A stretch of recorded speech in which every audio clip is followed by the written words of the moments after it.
আজকের কবিতা নিবেদন পরাগ রেণু। কবি গণদীপ বিশ্বাস।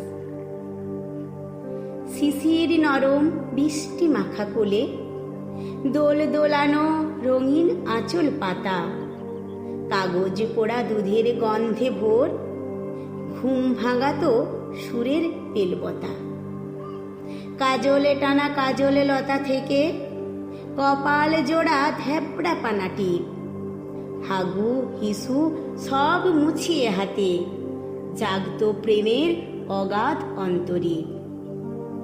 মিষ্টি গানে বসত এসে চোখে চাঁদের বুড়ি ঘুম পাড়ানি মাসি, গান শুনিয়ে ঘুম ভাঙানো ভোরে চোখ মেলতেই কি অপরূপ হাসি।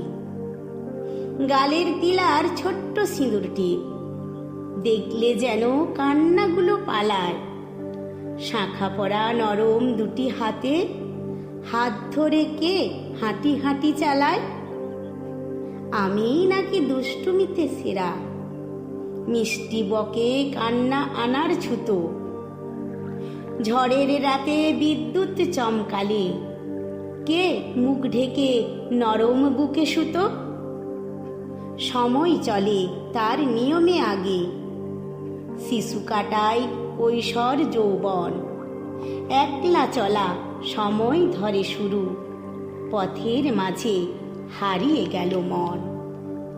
হাজার লাখো ঘাত প্রতিঘাত খেয়ে মনের বেসাত আপন আবর্তে, সে মনগুলো হারিয়ে গেছে বনে, বন্ধু খোঁজা অলিক অমর্তে। সে মুখখানি হারিয়ে গেল যেই জীবন ভরে কৃষ্ণ গহ্বরেতে, নরম সে হাত খুঁজেই চলা শুধু কাল সাগরের অনন্ত পথ যেতে।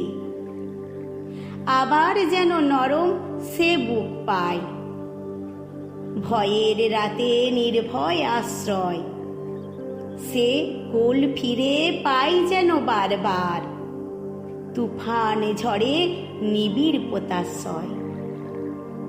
এগিয়ে চলেছ অমৃত লোক পানে, সেথায় সদাই সঙ্গীত বিনা বেনু, সুর সাগরের অমিয় ধারা ভেসে ঝরাও আশিস ফুলের সুবাস রেণু, ঝরাও আশিস ফুলের সুবাস রেণু। নমস্কার।